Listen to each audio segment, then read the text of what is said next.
Bismillahirrahmanirrahim. Hal ataka hadithul ghashiyah. Wujuhun yawma idin khashi'ah. Amilatun nasibah. Tasla naran hamiyah. Tusqa min ainin aniyah. Laisa lahum ta'amun illa min dhari' la yusminu wa la yughni min ju'. Ini tema yang pertama para jamaah salat subuh yang berbahagia. Surat ini masuk kelompok surat Makkiyah, berarti diturunkan sebelum hijrah Nabi Rasulullah SAW. Ada 26 ayat. Dibuka dengan sebuah pertanyaan, hal ataka hadithul ghashiyah. Apakah ataka telah datang kepadamu ya Muhammad hadithul ghashiyah, berita tentang al-ghashiyah itu. Jadi di antara kedahsyatan dari Al-Qur'an ini menggunakan banyak uslub gitu. Jadi kalau di sini menggunakan pertanyaan. Jadi untuk menarik perhatian itu digunakan kalimat-kalimat pertanyaan. Seperti hal ataka hadithul ghashiyah. Jadi menggunakan kalimat istifham. Mal qari'ah, menggunakan hal atau ma, ya, kaifa, ya. Jadi usul-usul bertanya. Selain itu sumpah ya, seperti wal asri wad duha, ya.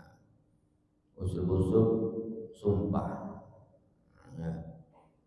Kemudian pernyataan, kemudian memulai dengan kisahnya. Nah, ini semuanya bentuk-bentuk strategi di dalam Al-Quran untuk membuat Al-Quran itu menarik gitu. Yang ini tidak dijumpai di dalam kitab-kitab yang lain. Tidak ada dalam Injil ataupun Taurat ataupun Zabur misalnya uslub-uslub seperti ini. Jadi ini ditunjukkan dua sisi di dalam surat Al-Ghashiyah ini. Ada al-khauf. Jadi ibadah berarti atas dasar dua hal ya. Al-khauf wa roja, takut dan berharap. Jadi takut pada ayat 1 sampai 6 tadi ya. Kemudian 7 sampai 16 ini roja, berharap. Jadi didahulukan perasaan takut di sini daripada harapan. Ini agar orang itu pertama dia merasa takut tapi masih punya harapan. Nah, tapi kalau sudah harapan dulu, nah ini bisa menghilangkan takutnya. Jadi orang cenderung berharap, gitu kan. Jadi kalau takutnya terlebih dahulu dibangun, maka harapan itu akan menjadi suatu kebahagiaan.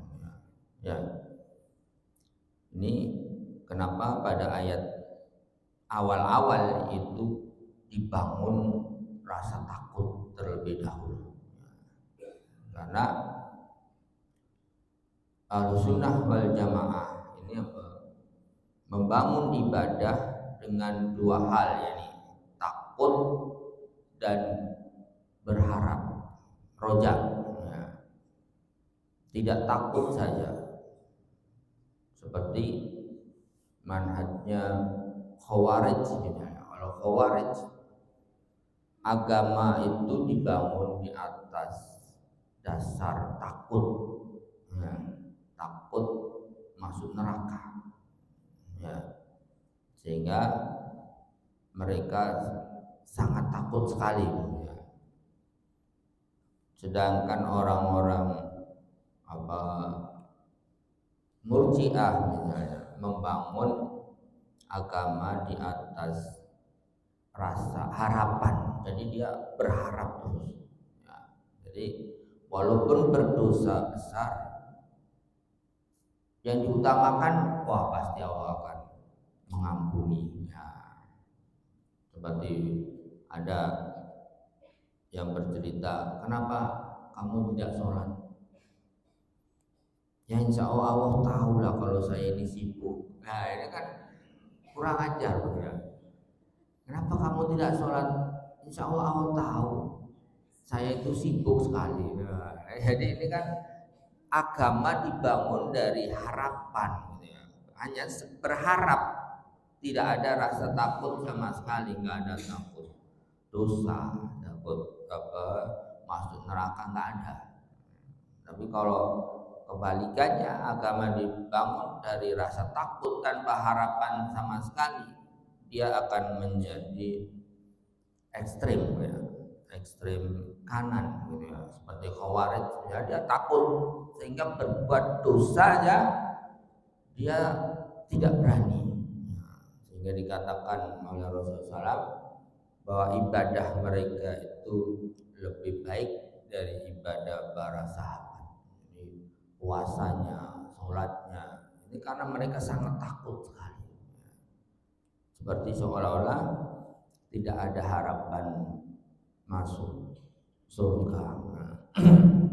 Ya, tapi kalau di sini Al-Quran mengajarkan harus ada dua, takut dan berharap, ya.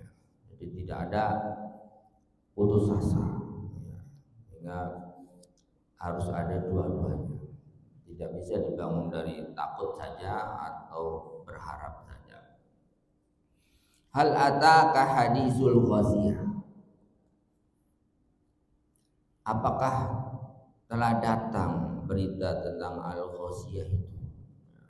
Al-ghasiyah yakni hari kiamat.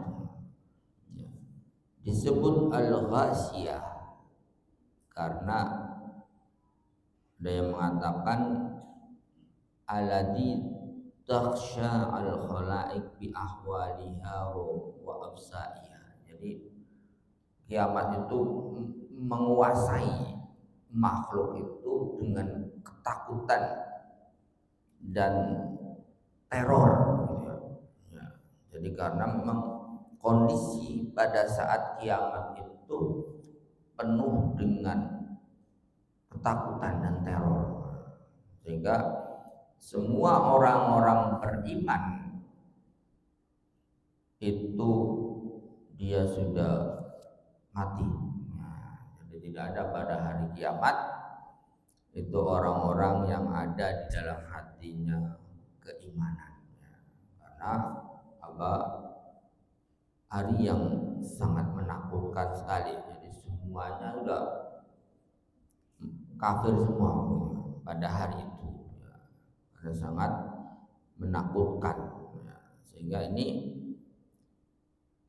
ayat 1-6 ini lebih ditujukan kepada orang-orang kafir itu ya. Atau makna al-ghasyiyah yang kedua yakni an-naru takhsha wujuhal kufar. Jadi neraka yang dia menguasai orang-orang kafir. Nah, sehingga dinamakan al-ghasyiyah ya. Hari kiamat itu disebut al-ghasyiyah. Jadi atau yang makna ketiga yakni dia menguasai takhsha al-khalqu, semua makhluk-makhluk di alam semesta ini. Makna yang keempat al-ghasyiyah ini adalah disebutkan sebagai apa? Trompet yang kedua, yakni kebangkitan. Jadi ada makna-makna al-ghasyiyah. Intinya itu apakah telah datang kepada berita tentang hari kiamat itu, ini al-ghasyiyah itu. Yang ketiga al-ghasyiyah itu padahal sudah datang kepada Rasulullah SAW berita hari kiamat ini. Jadi kan tidak ada satu agama pun yang tidak meyakini hari kiamat. Jadi kalau kita lihat semua agama ini meyakini hari kiamat itu ada, sehingga banyak film-film tentang hari kiamat ya. Di 2000 berapa itu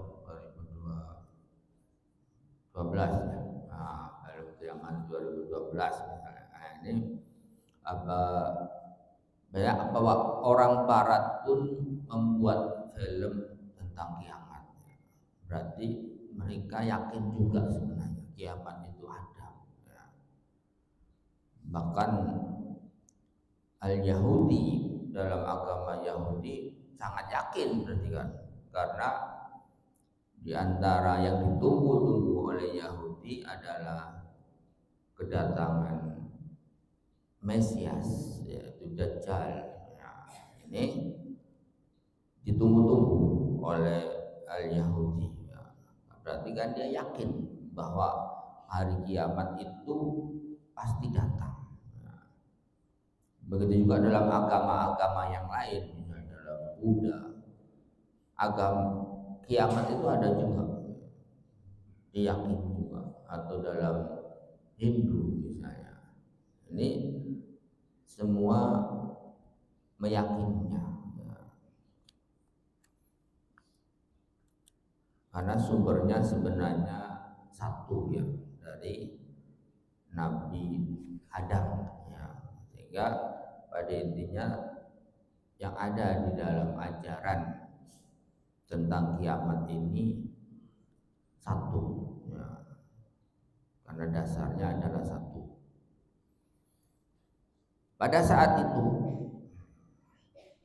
yakni di wujuhu yauma idzin khasyiah, wajah-wajah mereka itu pada hari itu khasyiah, penuh dengan ketakutan, khasyiah, ketakutan dan kehinaan dengan azab Allah. Jadi karena sudah tahu, mereka sudah tahu, oh ternyata kiamat terjadi. Sudah tahu, sebelumnya sudah tahu. Maka kemudian di akhirat lebih takut lagi ya. Karena sebelumnya mereka tidak yakin. Setelah kiamat terjadi baru yakin. Nah, setelah di akhirat baru mereka wujuhu yauma idzin khasyiah, takut sekali begitu kan. Sudah nggak ada harapan lagi, sudah di akhirat ya orang-orang kafir. Kenapa? Karena mereka amilatun nasibah, yakni amalan-amalan mereka amilatun, amalan-amalan mereka di dunia itu nasibah, Jadi kalau wujuh yauma idzin khasi'ah, di akhirat mereka itu takutan dan terhina dengan azab Allah, disebabkan karena apa? Karena amilatun nasibah, amilah perbuatan mereka di dunia itu nasibah. Nasibah itu bisa apa, hancur, hilang, ya, tidak berfaedah, tidak bermanfaat karena perbuatan mereka di dunia, karena mereka tidak ikhlas lillahi ta'ala di dalam beramal di dunia. Nah, ini makna nasibah yang pertama. Jadi tidak ikhlas, yang menyebabkan mereka takut kan, ya dulu itu saya di dunia amalnya karena mencari suara. Jadi bagi-bagi sembako tujuannya untuk karena suara. Nah, ini kan dia apa? Nasibah, tidak ikhlas, bukan karena menolong orang miskin, bukan karena lillah. Makna yang kedua yakni takabbarat fid dunya an taatillah. Makna yang kedua nasibah. Ini apa? Takabbur di dunia dari taat kepada Allah. Ya, jadi merasa nggak perlu untuk taat kepada Allah, itu nggak perlu. Ya. Nah di dunia ini butuhnya kerja. Ya. Jadi nggak penting taat kepada Allah, nggak penting. Ya. Ini takabur ketika di dunia, maka amalan amilatun nasibah. Ini makna nasibah yang kedua, ya. Jadi mereka apa, takabur dari taat kepada Allah. Jadi tidak mau taat. Jadi berharap kepada yang lain. Kemudian tasla, sehingga mereka masuk ke dalam neraka. Disebutkan di antara bentuk takabur ini adalah merata, seperti Khawarij disebutkan oleh Qurtubi tentang hadis Khawarij ini. Mereka apa? Takabur, tahkiruna sholatakum ma'a sholatihim. Merasa kalian akan merasa rendah dengan sholat kalian dibanding sholat yang lain. Siyamakum ma'asyamihim, berpuasa kalian dari puasa mereka, dan perbuatan kalian dari perbuatan mereka. Ya, yang merubuna minad dini kama yang sahmu min ramiyah. Mereka akan lepas dari agama ini sebagaimana terlepasnya anak panah dari busur. Jadi di antara bentuk takabur adalah merasa paling baik dari yang lain. Sehingga Khawarij ini kemudian mengkafirkan selain Khawarij. Kenapa mereka mengkafirkan? Ya karena merasa, oh saya ini kan tidak pernah berdosa, kan? Karena saking takutnya mereka merasa tidak berbuat dosa, tidak berani untuk berdosa, sehingga akhirnya ini menimbulkan perasaan apa? Sayalah yang paling baik, paling alim, ya, paling paham dengan Islam. Yang lain itu nanti masuk neraka. Saya ini yang paling baik. Yang lain tidak seperti itu. Ya, jadi merasa paling baik dari yang lain.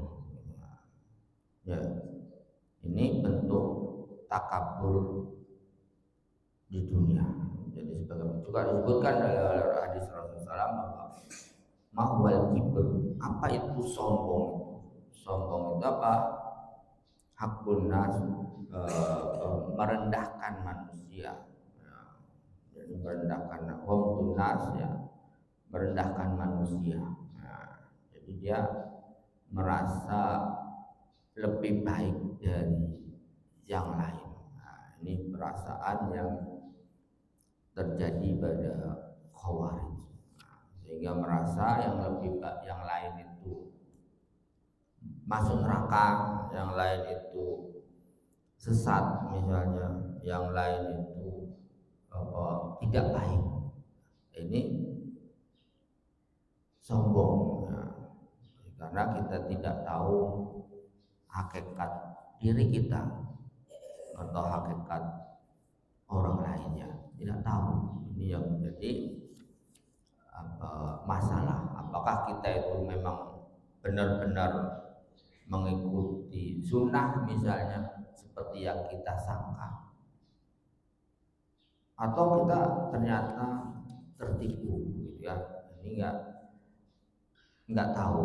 Jadi makanya justru kita kepada orang lain harus merasa paling banyak dosa.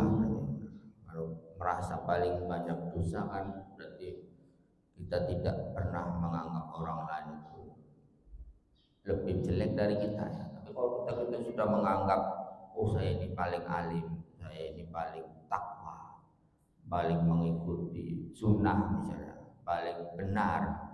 Pokoknya kalau paling pasti menganggap yang lain salah, ya.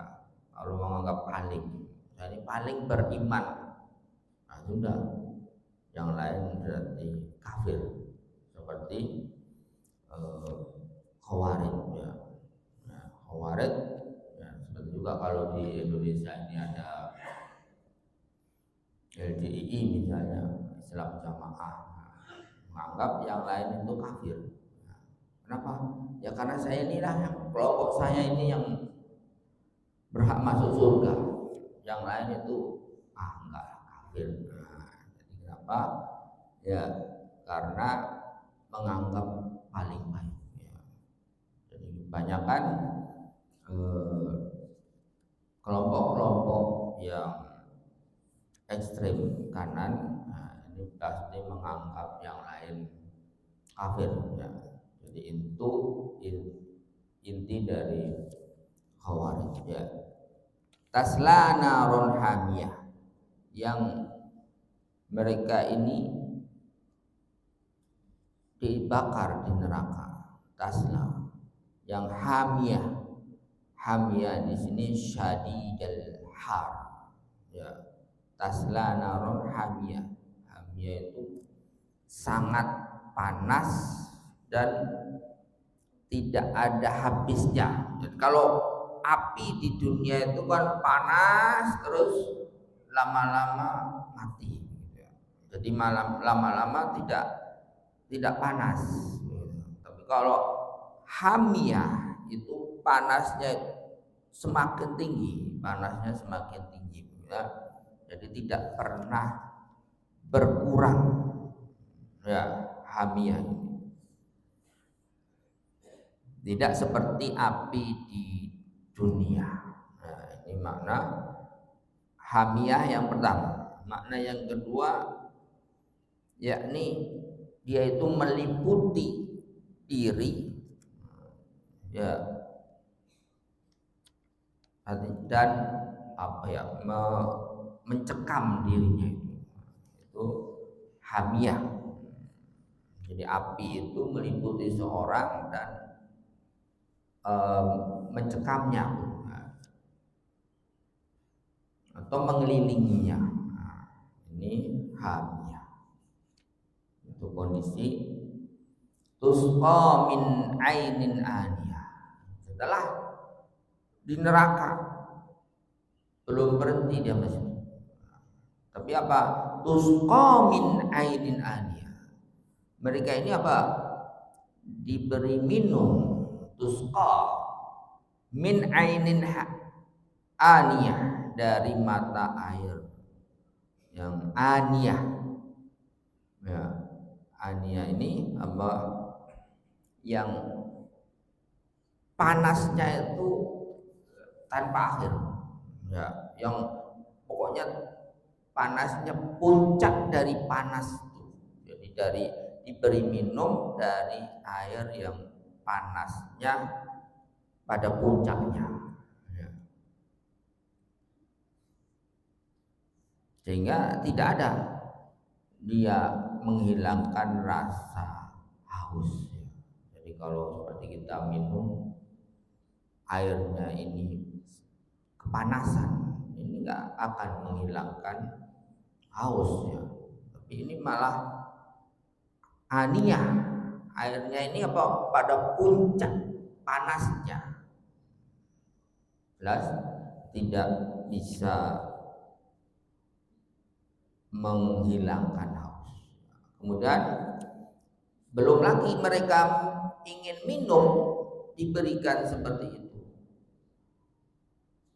Ditambah lagi ketika mereka lapar, karena di neraka sama, di neraka itu ada haus dan lapar, kan?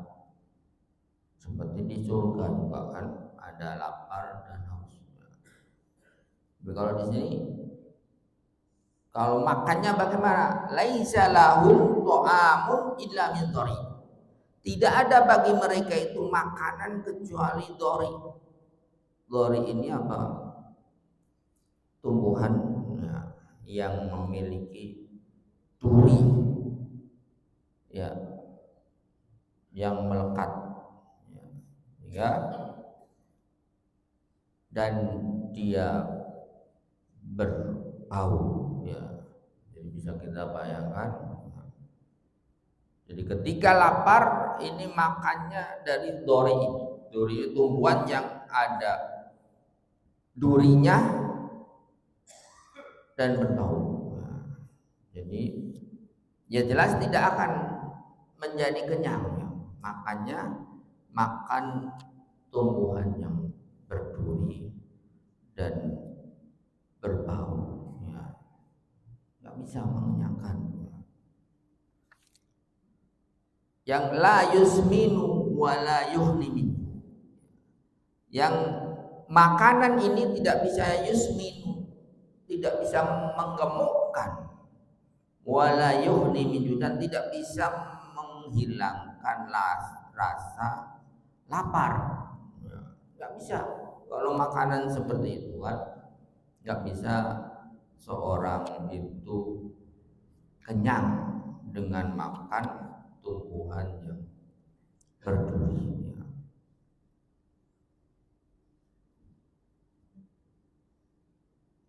Ini makanan dari ahli neraka. Jadi dari apa yang kita bayangkan itu adalah sesuatu yang apa? Yang ada dalam pikiran kita. Sementara dimensi surga dan neraka itu di luar jangkauan dari manusia. Jadi ini hanya pendekatan saja. Jadi misalnya kita gambar, ahli penggambar yang bisa menggambarkan ini pun, ini hanya pendekatan saja. Apa yang ada di bayangan kita itu hanya pendekatannya. Karena dalam neraka dan surga itu seperti yang disebutkan dalam hadis ya, sesuatu yang tidak pernah ainun ra'at, tidak pernah dilihat oleh mata ya, tidak pernah disentuh oleh indera, dan tidak pernah terbayang dalam pikiran ya. Ini hakikat di surga dan neraka. Jadi ini hanya pendekatannya, apa yang ada dalam bayangan kita. Misalnya seperti tadi kan, minumnya dari air yang panasnya dalam puncak panas Ya, kemudian makanannya dari tumbuhan yang apa ada duri dan berbau. Ini kan hanya kalau kita bayangkan itu hanya pendekatan saja, tapi pada hakikatnya berarti tidak akan ada dalam bayangan kita. Ya. Sehingga apa itu pendekatan dalam pikiran kita saja. Nah, hakikatnya kita tidak mengetahuinya. Maka karena itu apa sudah dimensi akhiratnya. Jadi apa yang terjadi di surga misalnya, ya. Seperti kalau di surga misalnya seorang laki-laki mempunyai istri dari bidadari, ya ada yang 2, 3, 4, 5, 6 sampai 100 misalnya. Ah ini kan ya gimana Ustaz menggilirnya? Itu bukan urusan kita, gitu ya. Apakah tidak cemburu istrinya dengan bidadari, itu bukan urusan kita ya, itu dimensi akhirat yang gak akan ada dalam pikiran. Ya, makanya di antara kesalahan apa Mu'tazilah yang sekarang ramai ini, dia mengukur dimensi akhirat dan dimensi ketuhanan dengan dimensi pikirannya, seperti yang dibantah yaitu apa Ar-Rahmanul 'alal arsy istawa, bahwa Ar-Rahman itu bersemayam di atas ars. Ini kan dimensi ketuhanan. Kalau dimasukkan dalam dimensi manusia, berarti Allah itu perlu tempat untuk duduk. Ya. Ini kan dimensi manusia, Allah itu perlu tempat untuk duduk. Ini kan Allah itu dimensi ketuhanan, dimensi akhirat. Jadi nggak bisa diukur dengan dimensi manusia. Itu diantara kerancuan dari Mu'tazilah. Ya. Dia mengukur dimensi ketuhanan dengan dimensi manusia, ya, logika manusia. Seperti ada yang dilecehkan gitu di medsos ya, ketika bahwa Allah itu punya tangan keduanya kanan. Nah, ini hadis sahih. Tapi itu kan dimensi ketuhanan begitu ya, dimensi yang kita nggak tahu hakikatnya. Maka kalau tidak bisa seperti kata Imam Malik apa beriman kepadanya bila takwili, bila taktili, bila takhyiri, bila tamsili. Nah, tidak bagaimana ya? Nah, ini kalau Mu'tazilah kan akhirnya tidak menerima. Kenapa ya? Karena itu nggak sesuai dengan logika. Ya karena itu dia logikanya kan dimensi manusia, itu dimensi ketuhanan. Jadi kita nggak tahu seperti hadis ayat apa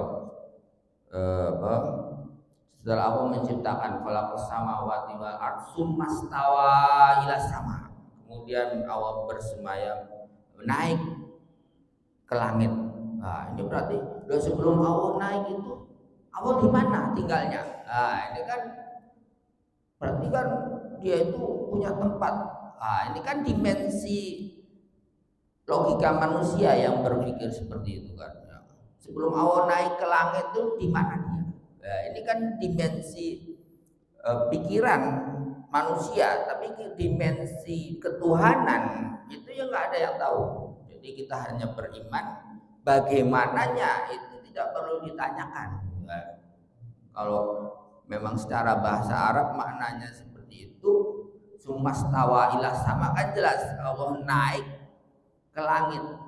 Masalah bagaimana naiknya, ya hakikatnya bagaimana itu di luar dari dimensi manusia. Nah, itu dimensi Tuhanan kan. Jadi kesalahan Mu'tazilah, Maturidiyah dan Asy'ariyah itu dia ngurusi urusan Tuhan istilahnya kan. Ya, urusan Tuhan diurusin. Ya, seperti apa Allah turun dalam hadis, Allah turun ke dunia setiap sepertiga malam, hadis sahih ya. Bagaimana turun setiap sepertiga malam? Kalau di Indonesia sepertiga malamnya jam segini, nanti di Amerika beda lagi, di Saudi kan beda lagi. Jadi awal itu sibuk turun naik turun naik turun naik. Ya, ini kan pikiran dimensi manusia ya. Kalau masalah naik turun naiknya itu bukan urusan manusia, itu perbuatan Tuhan, perbuatan Allah. Jadi nggak perlu mengurusi perbuatan Tuhan. Nah, ini yang diantara hal yang eh, banyak terjadi perdebatan sekarang, gitu ya, di masalah akidah yang Asariyah dan Asy'ariyah, Maturidiyah dan Mu'tazilah. Nah, di situ jadi kalau Mu'tazilah dan yang lainnya ini uh, mengurusi perbuatan Tuhan, nah, sehingga mereka menjadi mentakwil semua ayat-ayat sifat yang ada di dalam Al-Quran dan hadis ya. Padahal kan itu ya urusan Tuhan, nggak perlu diurusi. Yang penting kita beriman bila kaif, bagaimananya nggak perlu ditanyakan, bukan urusan manusia dan nggak ada hubungannya dengan ibadah manusia ya. Jadi kan nggak ada hubungannya ya dengan apa yang harus dilakukan oleh manusia ya. Jadi sehingga semua hadis-hadis tentang sifat Allah banyak yang ditolak. Jadi seperti Allah turun ke dunia, langit dunia setiap sepertiga malam, nah ini tidak cocok gitu ya, sehingga ditolak. Begitu juga dengan adanya Lailatul Qadar, itu sangat tidak sesuai dengan pendapat Asy'ariyah dan Maturidiyah. Ya kenapa? Nggak logis kalau di sini Lailatul Qadar berarti di negara lain kan belum ya. Jadi gimana Lailatul Qadar itu di sini jam ini, di sana jam 1 jam lagi, di sana jam jadi nggak masuk akal punya Lailatul Qadar itu kan, sehingga tidak boleh tidak bisa itu diyakini kalau menurut Asy'ariyah dan Maturidiyah atau Mu'tazilah. Ini jadi intinya itu ya, jadi kita beriman dengan apa yang Allah jelaskan ya, tidak memikirkan bagaimananya ya, tidak mentakwil ya, tidak memasukkan dalam logika manusia ya. Karena apa yang ada pada dimensi akhirat, dimensi ketuhanan itu sesuatu yang tidak bisa dijangkau dengan pikiran manusia ya. Itu mungkin para jamaah sekalian yang awal tema yang pertama dalam surat Al-Ghasyiyah ini ya. Mungkin ada pertanyaan, dipersilakan kalau ada sebelum kita tutup.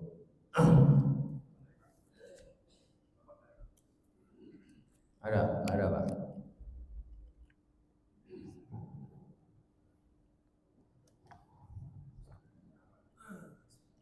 Ya.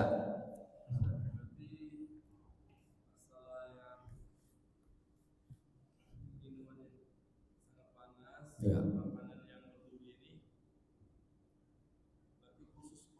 Kafir.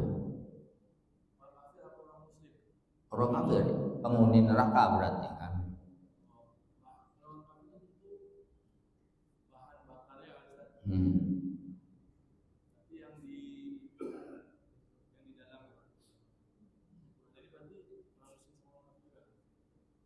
Ya enggak, kalau ayat awal-awal itu kan memang ditujukan untuk orang-orang kafir ya. Mengisahkan tentang bagaimana orang kafir itu di neraka. Hah? Ayat-ayat ayat 1 sampai 6. Ya itu ditujukan untuk orang kafir. Kalau ayat selanjutnya kan mengisahkan penghuni surga. Ya, kalau ini kan menceritakan tentang keadaan di neraka itu, orang-orang yang masuk neraka, yang sudah masuk neraka. Ya, jadi terutama pasti di situ menunjukkan orang kafir karena amilatun nasibah tadi kan. Mereka beramal tidak lillah, tidak karena Allah. Itu berarti sasaran dari ayat-ayat awal ayat tadi ya. Jadi memang menceritakan kondisi penghuni neraka dari orang-orang kafir itu. Jadi kenapa bukan orang mukmin ya? Karena amilatun nasibah, nggak ada kalau orang mukmin ya, dengan banyak perbedaan banyak sedikitnya dia beramalnya tidak nasibah, beramalnya karena lillah, karena Allah. Kalau orang kafir kan jelas mereka beramalnya bukan karena Allah. Ya, ya itu saja mungkin para jamaah sekalian, kita tutup dulu dengan bacaan kafaratul majelis. Subhanallah bihamdika asyhadu an la ilaha illa anta astaghfiruka wa atubu ilaik. Assalamualaikum warahmatullahi wabarakatuh.